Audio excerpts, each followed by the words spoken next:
बिस्मिल्लाहिर्रहमानिर्रहीम, अस्सलाम वालेकुम नाज़रीन। मैं वास्मा शराजी। प्रोग्राम है फ़ैसला आपका। काफ़ी दिलचस्प ख़बरें हैं और सबसे जो प्रोग्राम का आगाज़ है वो तो डॉलर की परवाज़ के साथ है और परवाज़ करता चला जा रहा है जब से आज़ाद पॉलिसी डॉलर की इख्तियार की गई है, जो कि IMF के ऐन जो शराइत थी उनके मुताबिक थे और डार साहब ने कंट्रोल करने की कोशिश की, मगर डॉलर डार साहब के कंट्रोल में नहीं रहा। ज़ाहिर है कि फ़ॉरेक्स रेट को आपने ईज़ी करना था, ये वो वजह तनाज़ा थी जो कि मिफ्ता इस्माइल साहब और डार साहब के बीच में रही। इस पे मिफ्ता इस्माइल साहब अब रोज़ टेलीविज़न टॉक शोज़ पे आते हैं और ये बताते हैं कि यही वो बात कहते थे जो कि तस्लीम नहीं की जाती थी। तो बहरहाल IMF जो है अब उसके सामने घुटने टेके हैं पाकिस्तान ने और अब डॉलर जो है वो आज के दिन में 24.5 या 25 रुपये जो है वो ऊपर चला गया है। रिकॉर्ड पे है इस वक्त 255 के। लेकिन इससे एक अच्छी चीज़ ये भी हुई है कि जो आपकी मार्केट है उसने आज बहुत अच्छा रिस्पॉन्ड किया है और अगर ज़ाहिर है इसको फ्लक्चुएट होना था, इसको इसी कीमत पे इसी टाइम में आना था, इसके साथ जो छेड़खानी की है पिछले 4 महीनों के अंदर उसकी वजह से नुकसान ज़रूर हुआ है। लेकिन अब कहा जा रहा है कि मार्केट में किसी हद तक स्टेबिलिटी जो है वो आने के इम्कानात हैं। दूसरी जानिब फाइनेंशियल टाइम्स ये कह रहा है कि पाकिस्तान के दिवालिया होने के ख़तरात बढ़ गए हैं। लोएस्ट यानी कि कम तरीन सतह पे इस वक्त पाकिस्तान के ज़ख़ायर हैं। कहा जा रहा है कि 3.5 अरब डॉलर्स इस वक्त पाकिस्तान के पास रह गए हैं। डॉलर्स की अशद ज़रूरत है और हुकूमत पाकिस्तान अपने तय कोशिशें कर रही है IMF के प्रोग्राम में जाने की। उसका एक जो उसकी जो निशानी है या एक जो मेरिट है वो ये था कि आप डॉलर को फ्री कर दें, फॉरेक्स रेट को जो है फ़िक्स करें या बढ़ा दें और वो आपके सामने आ चुका है। बाकी भी बहुत सारी शराइत है क्योंकि ये कोई आसान रास्ता है नहीं, इसके ऊपर बहुत सख्त फ़ैसले करने पड़ेंगे। 300 अरब डॉलर्स के जो टैक्सेस हैं वो भी लगाने पड़ेंगे और उसके भी इम्कानात हैं कि जल्द ही कुछ सख्त फ़ैसले सामने आ जाएंगे। दूसरी जानिब सियासी बहरान है और सियासी बहरान के हवाले से अगर आप देखें इस वक्त आज एक बहुत अहम इजलास हुआ है प्राइम मिनिस्टर हाउस में, जिसमें कि जरदारी साहब और उनके साथ मौलाना फजल रहमान भी शरीक थे। इन तीनों रहनुमाओं ने या इत्तेहादियों ने जो सर जोड़ा वो एक पर्पज़ था और वो था कि किस तरह के सूबाई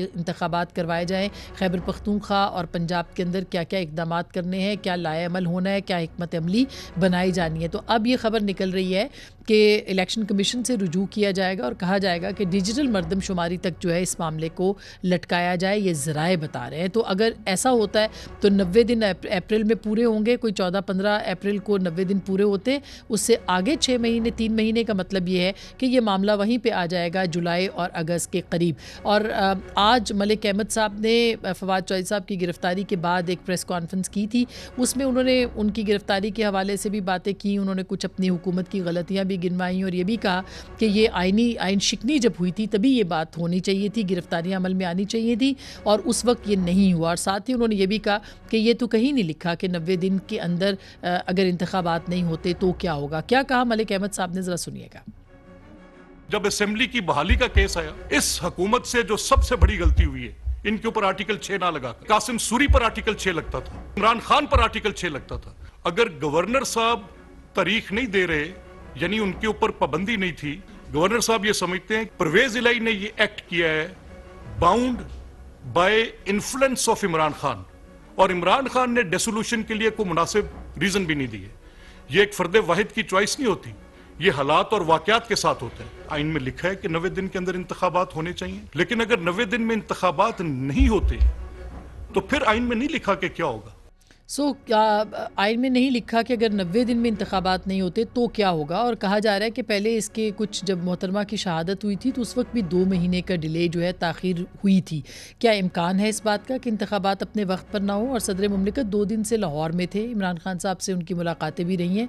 आज उन्होंने कुछ सीनियर सहाफ़ियों से बात भी की है और वाया मीडिया एक पैगाम दिया है कि इलेक्शन फौरी इलेक्शन नहीं तो कम अज़ कम इलेक्शन पर बात कर लें और हुकूमत को बात करना चाहिए। अगर इमरान खान साहब से नहीं तो दूसरे या तीसरे जो सतह के ऊपर जो उनके रहनुमा हैं उनके साथ भी बात हो सकती है। तो इसका मतलब ये है कि कुछ लो और दो की बुनियाद के ऊपर फौरी तौर पर मामला जो है तय करने के पोजीशन में या पाकिस्तान तहरीक-ए-इंसाफ आ गई है या आने वाली है, और फौरी इंतखाबात के जो मुतालबे थे उससे पीछे हट गए।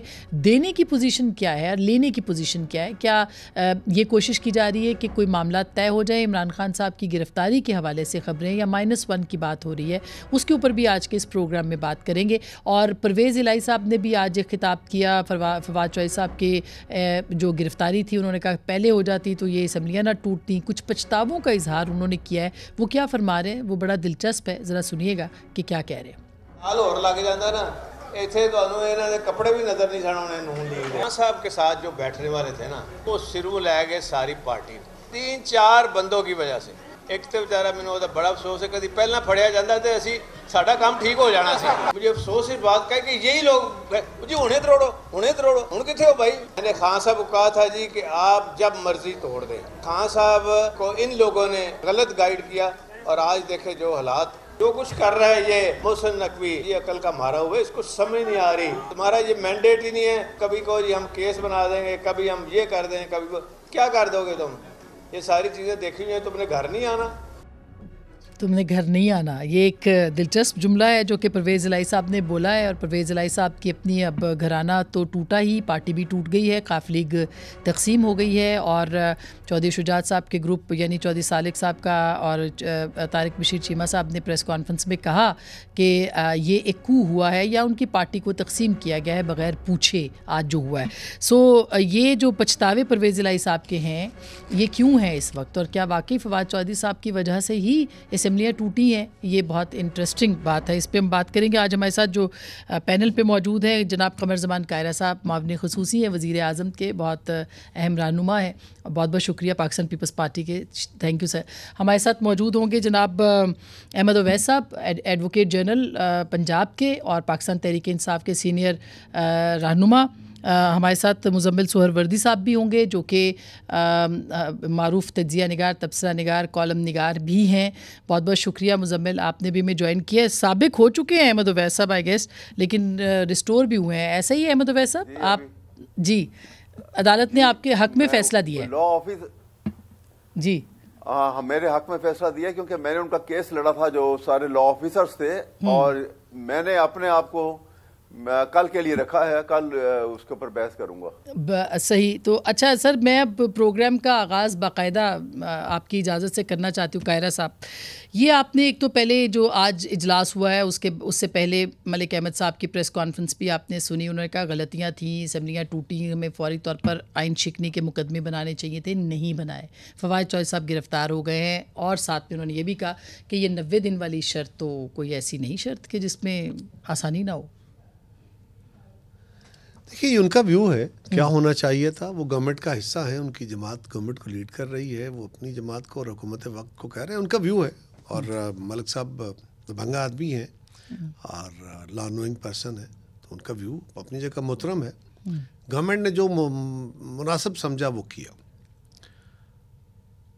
जहाँ तक ताल्लुक़ ये है कि इलेक्शन का टाइम जो है, देखिए ये बात दुरुस्त है कि आइन में ये नहीं लिखा कि अगर इलेक्शन इस टाइम पे नहीं होते तो फिर क्या होगा, लेकिन आइन में ये ज़रूर लिखा है कि आइन के तहत अमल होना चाहिए, और आइन के तहत ही अमल होना चाहिए और कोई रास्ता नहीं। 90 दिनों के अंदर इंतखाबात हो जाएंगे। जो भी मुद्दत, जो भी तरीका आइन के अंदर रहते हुए हो सकता है वो होना है। अगर कोई ऐसी अर्जेंसी है, अगर कोई गैर मामूली सूरत हाल बन जाती है, उस सूरत हाल का आइन के अंदर ही जवाज़ मौजूद है।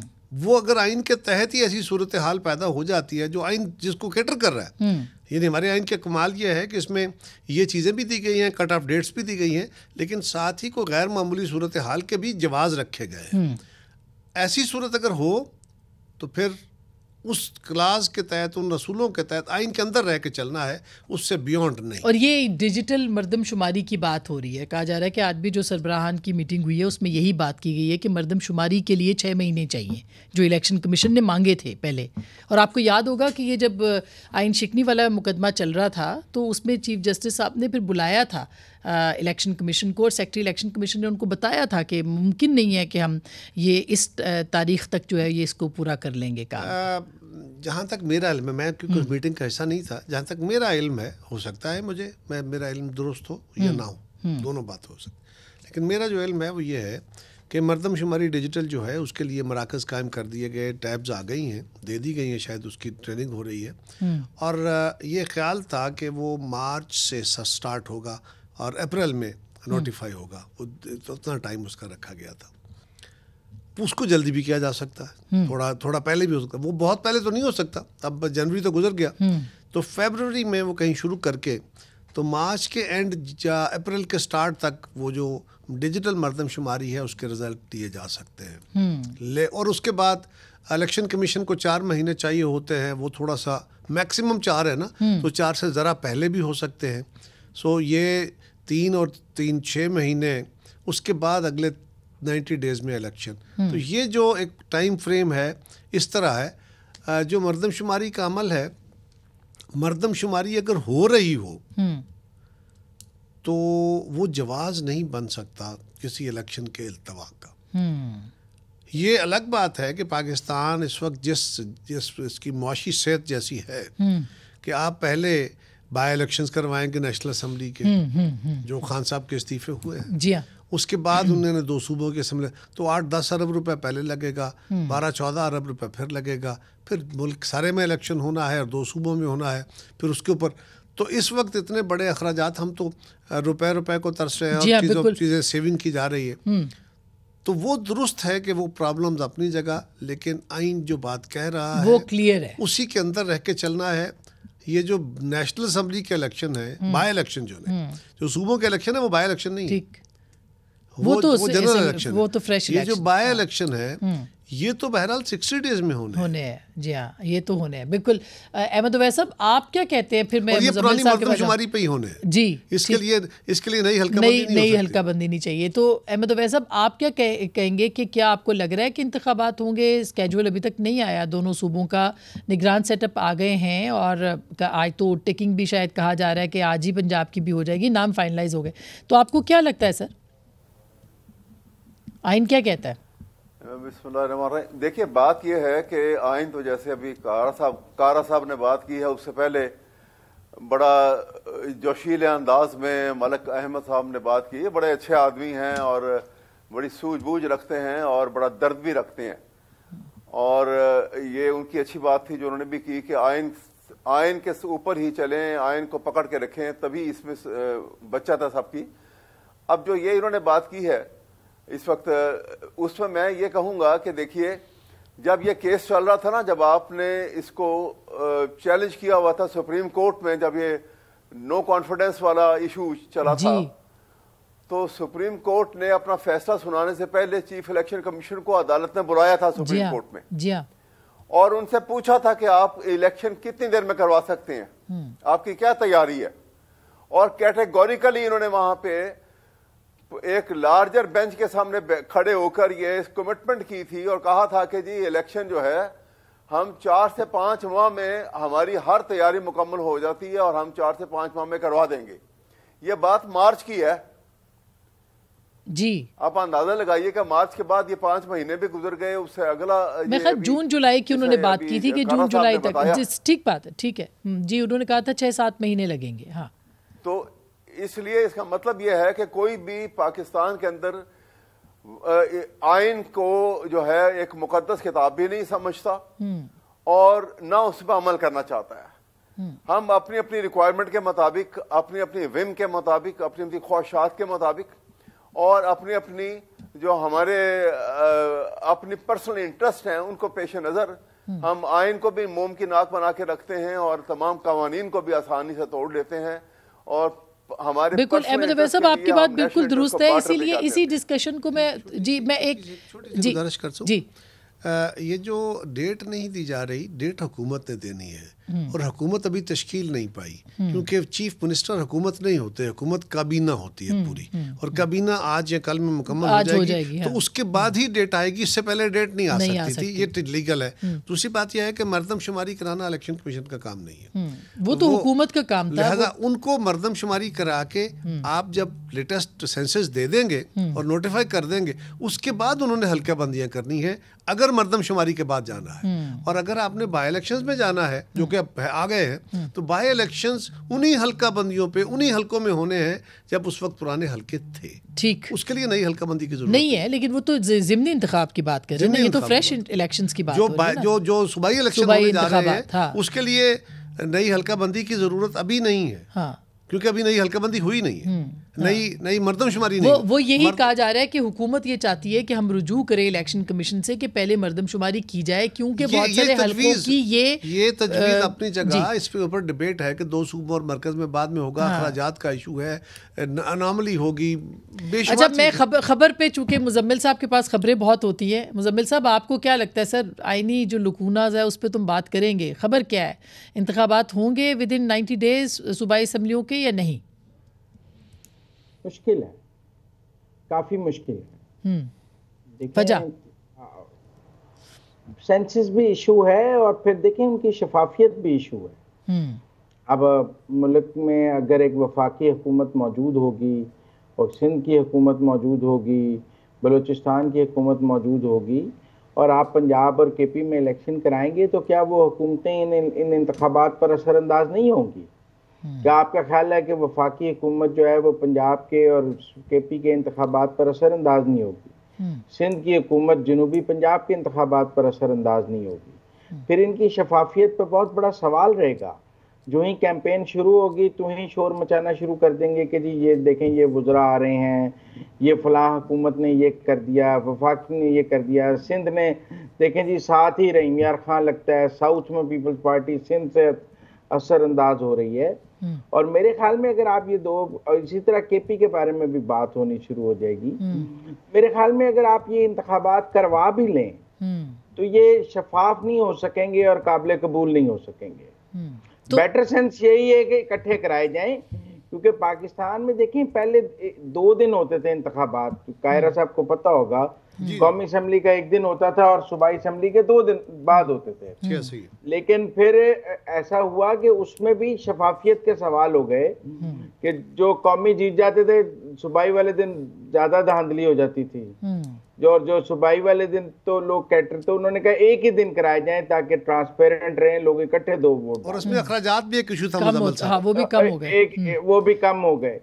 तो इसलिए मैं ये समझता हूँ कि यहाँ तो मुल्क में एक ही दिन इंतखाब कराने का और निगरान हुकूमतें बनाने का जो कॉन्सेप्ट था वो तो सारा फॉल हो जाएगा। लेकिन मुजम्मिल साहब बिल्कुल सही, एक तो ये पॉइंट हो गया। आज आपको लगा है कि सदर अलवी जो गए थे लाहौर, तो उनकी जो बातचीत खान साहब से हुई है, उनकी बात जो सामने आई है, उससे भी ये महसूस होता है कि खान साहब भी थोड़ा पीछे हटे हैं। तो क्या वो कोई लो और दो की बुनियाद है, कोई -1 के ऊपर बात हुई है, क्या वो क्या पैगाम लेके गए थे खान साहब के पास? नहीं, खान साहब आरिफ अलवी साहब को ना इस्तेमाल करते हैं और फिर फेंक देते हैं, और मेरा ख्याल है उन्होंने उन्हें काफ़ी दफ़ा एस्टेब्लिशमेंट से राब्तों के लिए इस्तेमाल किया है और फिर बाद में डंप किया है, जिसके नतीजे में आरिफ अलवी साहब अपनी क्रेडिबिलिटी खो गए हैं। जो मेरे पास बातचीत है वो यही है कि आरिफ अलवी साहब इस दफ़ा को रोल प्ले करने की पोजीशन में नहीं है, और जो उन्होंने पहले 2-3 बार रोल प्ले किया है उसके कोई पॉजिटिव नताइज नहीं आए। इस बार तो आरिफ अलवी साहब ने यही कहा है कि आप सीज फायर यकतरफा करें और आप बिहेव करना शुरू करें ताकि माहौल बन सके आपके और एस्टेब्लिशमेंट के दरमियान, कोई CBMs हो सके और कोई बातचीत शुरू हो सके। आरिफ अलवी साहब को इमरान खान कोई हुकूमत से बातचीत के लिए इस्तेमाल नहीं करते, वो हुकूमत को ख़राब करने के लिए तो ज़रूर इस्तेमाल कर सकते हैं। आरिफ अलवी साहब को इस्तेमाल करते हैं एस्टेब्लिशमेंट से बातचीत के लिए। अच्छा, वो घर हम आप वो कभी उसमें इस्टेब्लिशमेंट के साथ जो वो चाहते हैं, तो वहाँ पे भी नहीं मतलब बात गल रही। देखिए 2 बार तो आरिफ अलवी साहब ने देखें ब्रेक थ्रू कराया है, ऐसी बात नहीं है, बातचीत कराई है, मीडिएट किया भी है, उनके नतीजे में मीटिंग्स भी हुई हैं, लेकिन सवाल ये है कि उनके नतीजे में कुछ तय नहीं हो सका और फिर लड़ाई दोबारा हुई है। तो लिहाजा अब मेरे ख्याल में इस बार तो पहले इमरान खान साहब को माहौल बनाना है एस्टेब्लिशमेंट से बातचीत का और कोई मुफाहमत का, और वो माहौल वो बनाएंगे तो कुछ हो सकेगा। मेरे ख्याल में जो आरिफ अलवी साहब दोबारा रात को गए हैं 12 बजे, उसके बारे में यही कहा जा रहा है कि वो जवाब वापस यही लेके गए हैं कि इस बार तो आप पहले खुद अपनी पॉलिसी को ठीक करें, पीटीआई इदारों पर हमले बंद करे और एस्टेब्लिशमेंट पर हमले बंद करे, और उनकी जब पॉलिसी में तब्दीली देखी जाएगी तो बातचीत खुद ब खुद हो जाएगी। ठीक, ये नहीं हो सकता कि आप 5 बजे प्रेस कॉन्फ्रेंस करके तो सारा कर दें और 10 बजे रात तो फिर तो अहमद अवैस साहब, ये कायरा साहब से भी मैंने यही सवाल पूछना है और आपसे भी, फिर क्या नैरेटिव रह जाएगा खान साहब का जब उन्होंने इदारों पे भी अटैक नहीं करने? फिर तो बेचारे मोहसिन नकवी साहब ही बचेंगे जिनके ऊपर वो अटैक करते रहेंगे, निगरान सेटअप पे अटैक करते रहेंगे। इस तरह तो और ज़्यादा इससे तनाज़ात बढ़ेंगे। और आपने सुनी परवेज़ इलाही साहब की बात, उन्होंने कहा जी मैं तो कहता था यही कुछ होना सी जो हो रहा है, तो बेहतर था ना असम्बलियाँ टूटती। अहमद अवैस साहब देखिए, बात यह है कि जिस वक्त ये इसमें आफ्टर साउंड बड़ी आ रही है जी मैं फिक्स कराती हूँ, ये फीडबैक जा रहा होगा। हारून प्लीज कीजिए। हाँ जी जी सर। अच्छा, मैं ये कहना चाह रहा हूँ आपसे कि इस वक्त सूरत हाल ये है कि बहुत सारी ऐसी अपॉर्चुनिटी जहाँ पे बैठ के इनको बात करनी चाहिए थी इलेक्शन के मुतालिक, मसलन जिस वक्त इन्होंने पहली दफा कहा था कि हम असेंबलियां तोड़ देंगे, तो उसके रिएक्शन में तमाम पीडीएम की तरफ से, उनकी लीडरशिप की तरफ से अलग अलग भी ये बयानात आए कि जी आप असेंबलियां तोड़ेंगे, हम दूसरे दिन नेशनल असेंबली को डिसॉल्व करके और इलेक्शन अनाउंस कर देंगे। तो चाहिए ये था कि उस वक्त बैठते अक्रॉस द टेबल, इसी एजेंडे को लेके बैठते और 1 पॉइंट एजेंडे के ऊपर आपस में बातचीत करके डेट फिक्स कर लेते और मामले को हल करते। लेकिन उसकी इस देर को, इस ताखीर की वजह से जो नुकसान हुआ कि हमारी इकोनॉमी जो है वो बिल्कुल बैठ गई है। अब देखिए ना हमारा इस वक्त हालात जहां तक पहुंच चुके हैं, ठीक, ये इतने खतरनाक हैं कि हमें मुतहम्मिल नहीं हो सकते किसी और बात के। यहां पर भी अभी भी चाहिए कि हमारी लीडरशिप जो है एक दफा कोई राउंड टेबल कॉन्फ्रेंस हो, कहीं इकट्ठे बैठे, किसी को बड़ा बना लें और इकट्ठे वो लेके बैठ जाए इनको, और वहां पे ये बड़े इश्यूज को डिसाइड कर लें। सर ये बिल्कुल आप वैसे भी अच्छी ख्वाहिश, ये ख्वाहिश आपकी भी है, शायद कायरा साहब की भी, हम सबकी है, लेकिन खान साहब नहीं आते ना, वो कहते हैं मैं चोरों डाकुओं के साथ नहीं रहता। ये एक दफा ये कारा साहब ने भी अभी जो बात की ना कि आप एक दफा जो है बाई इलेक्शन करवाएं, फिर आप जनरल इलेक्शन करवाएं, तो मुल्क जो है वो मुतहम्मिल नहीं हो सकता। ये बात बिल्कुल दुरुस्त है। ये इन बातों को मद्देनजर रख के और लॉजिक और रीजन को सामने रख के हमें बात करनी चाहिए, और ये भूल जाना चाहिए कि हम अब स्कोर विनिंग पोजीशन से अच्छा आगे ये मैं सर मैं ब्रेक लेना चाह रही हूँ, ब्रेक के बाद बिल्कुल ये कायरा साहब के सामने सवाल रखेंगे, क्योंकि हुकूमत वक्त तो यही है कि आज जो पैगाम एक तरह से लगा है कि महसूस हुआ है कि इमरान खान साहब ने ये या सदर मुमलिकत ने तो वाज़ेह कहा है कि चलें फौरी नहीं इलेक्शंस पे ही बात कर लें। क्या जवाब होगा हुकूमत का? क्या ये भी मुज़ाकरात के लिए तैयार है कि नहीं? और दूसरा, खान साहब के पास अब क्या कार्ड्स हैं अगर हुकूमत उनकी बात नहीं मानती? ब्रेक के बाद।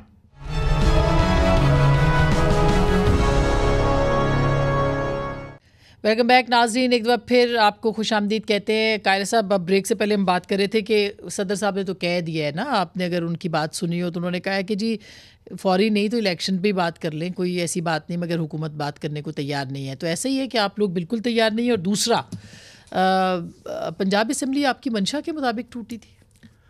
देखिए, मुजम्मिल साहब ने जो तजिया किया है ना, बिल्कुल दुरुस्त कहा।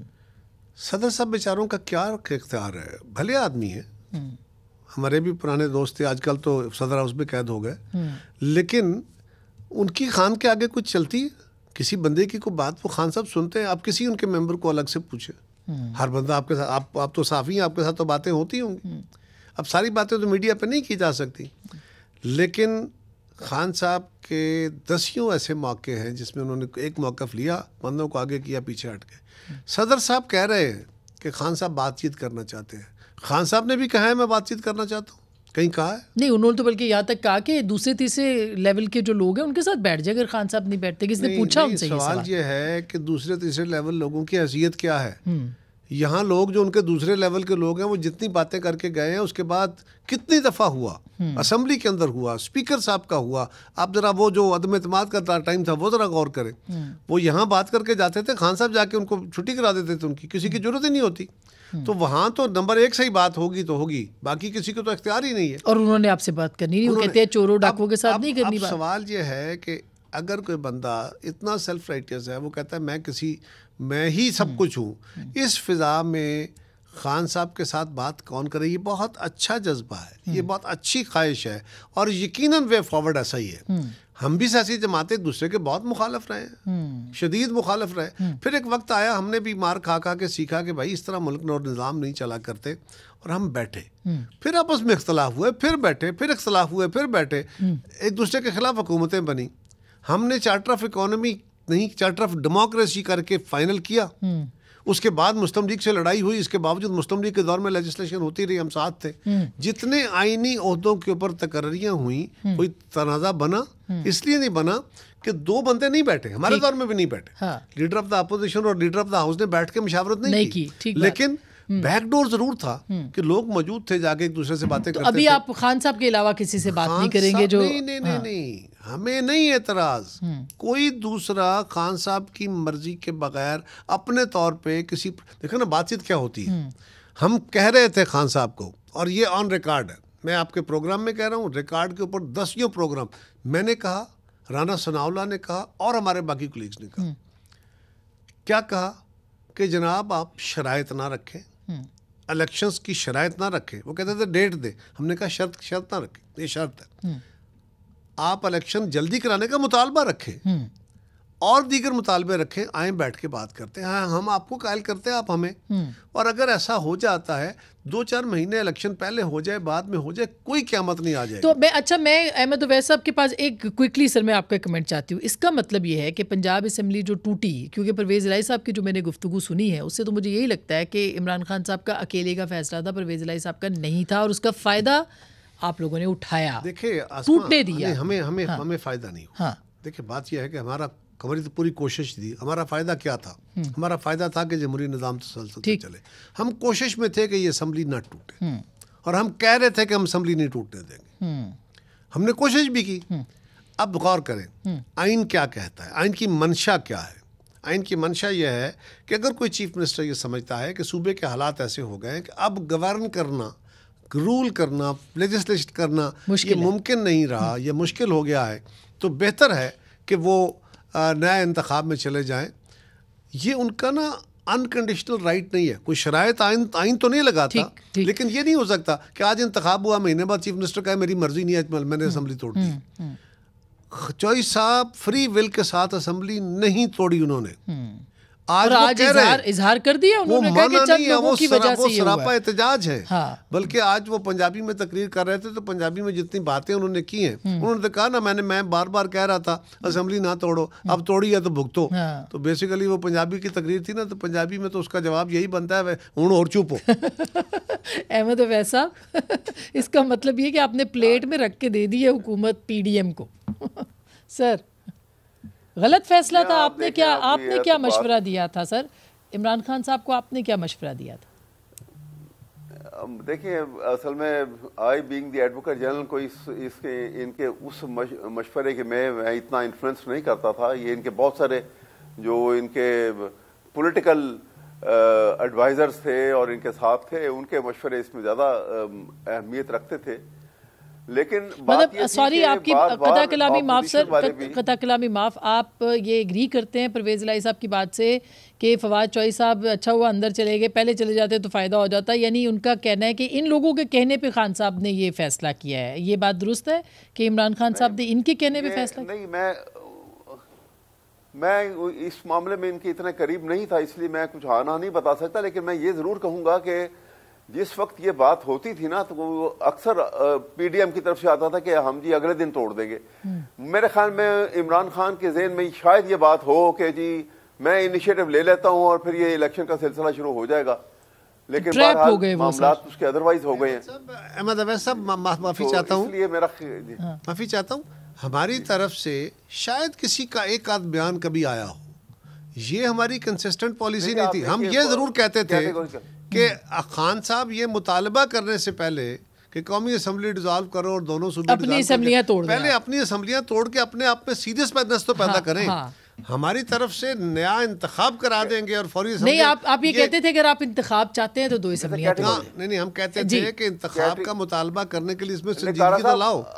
कुछ लोगों ने कहा होगा वो अगर निकाली जाए ना पुरानी स्टेटमेंट आपके सामने तो कैटेगोरिकल है, उसमें कहा हुआ कि आप पॉलिटिकल फैसले तो लोगों के फर्स्ट लाइन लीडरशिप से जी पॉलिटिकल, हाँ दुरुस्त है आपकी बात है, लेकिन चाहिए ये था कि उसी मौके के ऊपर ये बैठते हैं आपस में एक दूसरे को बाउंड करके और कमिटमेंट ले लेते हैं, वो भी लेते हैं इनसे और ये भी लेते हैं और फिर मामला आगे चलता। ये बात बिल्कुल दुरुस्त है आपकी, बिल्कुल दुरुस्त है। और अहमद अवैस साहब इलेक्शन ये मैं कोई 10 नहीं 20 प्रोग्राम ऐसे हैं जिसमें मैंने कहा, ऑफर की कि मैं गवर्नमेंट से बात करने को तैयार हूं, मैं जिम्मेदारी लेता हूं। और राना सनाउल्लाह ने कहा, और एक नहीं, उनके ऊपर बहुत एतराज है ना कि वो बड़ा सख्त बोलते हैं, ये हैं हालात खराब। उन्होंने को 10 प्रोग्रामों में कहा कि यार हमसे बैठ के बात करो, फौज से मुतालबे क्यों करते हो, हमारे पास बात करो। आज फिर यही बात खान साहब ने कही है, राना सनाउल्लाह के ये अल्फाज हैं और 10 दफा हैं कि यार 2-4 महीने इलेक्शन पहले हो जाए, बाद में हो जाए, क्या क़यामत आ जाएगी। ये बात तो हम कह रहे थे। अच्छा मुजम्मिल साहब, ये बात, एक तो खान साहब के पास अब क्या कार्ड्स हैं? मसलन अब वो कह रहे हैं कि एहतजाज करेंगे, फवाद चौधरी साहब भी अरेस्ट हो गए हैं, बाकी लीडर्स की भी तैयारी, कहा जा रहा है कि बहुत सारे केसेस हैं जो कि मंजर आम पर आ रहे हैं, इम्कानात हैं। तो आप क्या कहते हैं, क्या कार्ड्स हैं खान साहब के पास?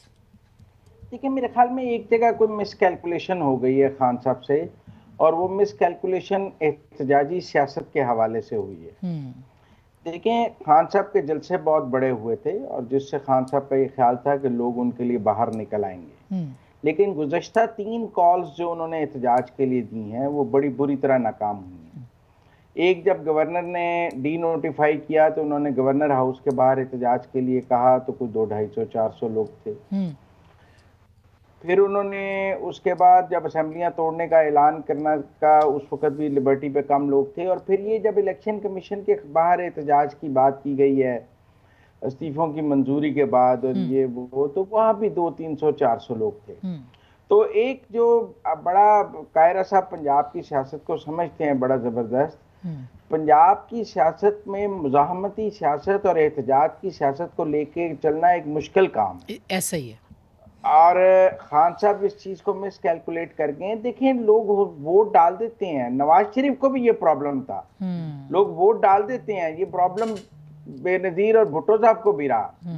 लोग वोट डाल देते हैं, लेकिन लोग जो लाखों लोग आपके साथ किसी बड़े एहतजाज और जो आप इनकलाब के लिए निकलने की बात करते हैं, मुमकिन नहीं होता, ऐसा मुमकिन नहीं होता। और खास करके पंजाब में अगर खान साहब ने असेंबलियां तोड़ दी हैं और सड़कों पे आने का ऐलान किया है, तो सड़क गर्म करने की सलाहियत उनके पास बगैर किसी हुकूमत, बगैर सहूलतकारी, बगैर आशीर्वाद के नहीं है। अच्छा, अब मैं ब्रेक लेना चाह रही हूँ। बिल्कुल आपने कहा सहूलतकारी और आशीर्वाद के बगैर ये मुमकिन नहीं है। अब वो कहाँ से आएगी, उसी की कोशिश के लिए उन्होंने सदर साहब को बुलाया। लेकिन ब्रेक मैं लूँगी। ब्रेक के बाद क्या इमरान खान साहब गिरफ्तार हो सकते हैं? क्या ये मज़ाहमती सियासत जो कि वो करना चाह रहे हैं ये आगे बढ़ सकती है? किस नौइयत की? ब्रेक के बाद।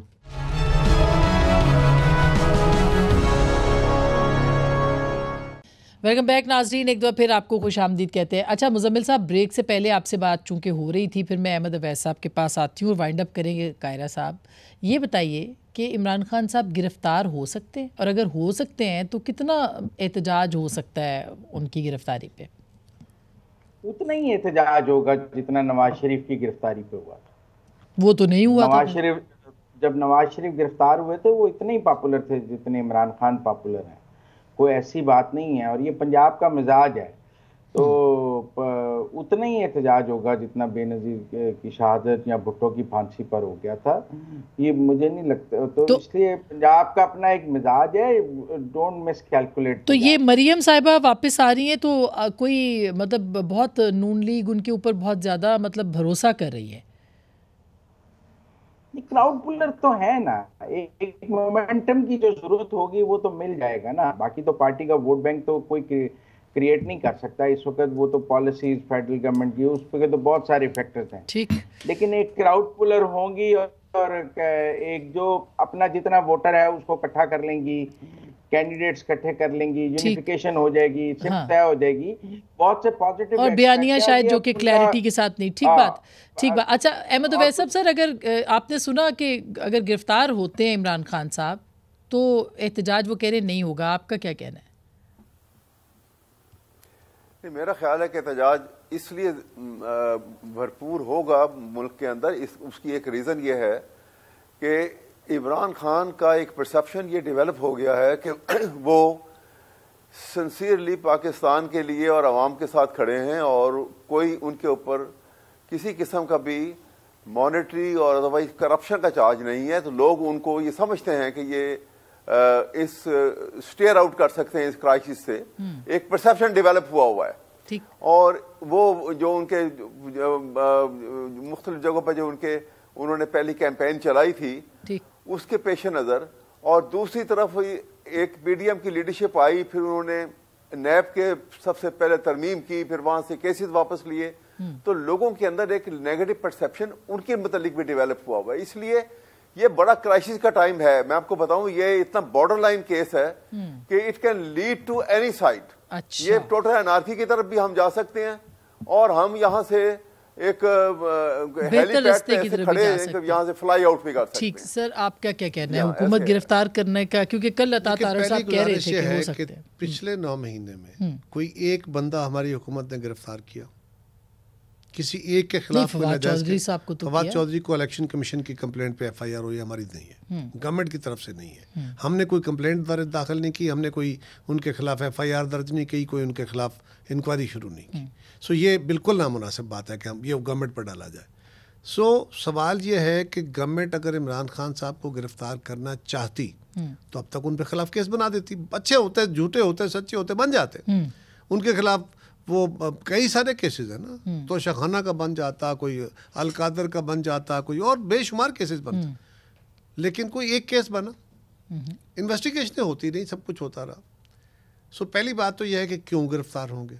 नहीं होंगे आपके नहीं, मैं कहता हूँ क्यों होंगे हमारी तरफ से कोई पहली बात गारंटेड कि उनके खिलाफ कोई इंतकामी कार्रवाई नहीं हो सकती, ठीक, कोई नहीं होगी। दूसरी बात, खान साहब तो खुद इस बात के दायी थे कि अगर किसी को वो कानून को मतलूब है तो वो बिल्कुल कानून के सामने पेश हो, वो अदालत में जाए, अदालत उसको इंसाफ करे। यही वो कहते थे जिन लोगों को पकड़ के वो जेल में डाल रहे थे। और खान साहब तो अब रिकॉर्ड पे है ना, तो लोग खुली तारीख है, आप तो जानते हो, अब अहमद साहब भी जानते हैं, अदालतों में भी लोगों ने कह दिया कि खान साहब की ख्वाहिशों के मुताबिक लोगों के ऊपर केसेस बनाए गए। और अदालतों में केसों का क्या बना? खान साहब कहते थे कि जिन लोगों के खिलाफ केस हैं वो अदालतों में जाए। आज अगर किसी केस में जेन्युइनली और नॉन जेन्युइनली खान साहब मतलूब है तो फिर खान साहब को खुद पेश होना चाहिए ना कि मैं कोर्ट में जाता हूँ। वो तो नहीं आ रहे। लेकिन मेरा सवाल और है, सवाल और है, खान साहब अगर इतने पॉपुलर हैं कि पूरे मुल्क में उनको गिरफ्तार होने पे हंगामे हो सकते हैं, लोग बाहर निकल आएंगे, उनकी जगह कोई मैं होता, मैंने फैसला करना हो तो मैं गिरफ्तार गवर्नमेंट को कहूँ आओ मुझे पकड़ लो। उन्होंने क्या कहा, ये गौर करें जरा। एक बंदा इस गुमान में कि मैं बड़ा पॉपुलर लीडर हूँ, उसको गिरफ्तारी का खदशा पैदा हुआ तो उसने अपने लोगों को कहा कि आओ मेरे घर के बाहर खड़े हो जाओ। क्या करो? मज़ाहमत करो। कौन? अगर पुलिस या कोई लॉ एनफोर्समेंट एजेंसी आती है उनके साथ लड़ाई लड़ो। इसका मतलब यह है कि अगर इमरान खान अपने घर के बाहर लोग खड़े करके मज़ामत करे तो फिर पाकिस्तान के हर शहरी को यह हक हासिल होगा। ये बहुत खौफनाक है, ऐसा कुछ नहीं होगा। लेकिन अगर मतलूब हुए तो फिर पूरी कुव्वत से गिरफ्तार कर। बहुत शुक्रिया, थैंक यू सो मच। आपने गुफ्तगू सुनी है। जो पाकिस्तान का सियासी मंजरनामा है वो इसी तरह की हलचल का है, लेकिन असल जो मंजरनामा है वो मईशत के साथ जुड़ा है। हो सकता है सियासी बहरान से हुकूमत निकल आए, लेकिन क्या मुआशी बहरान से निकल पाएगी? फैसला आपका।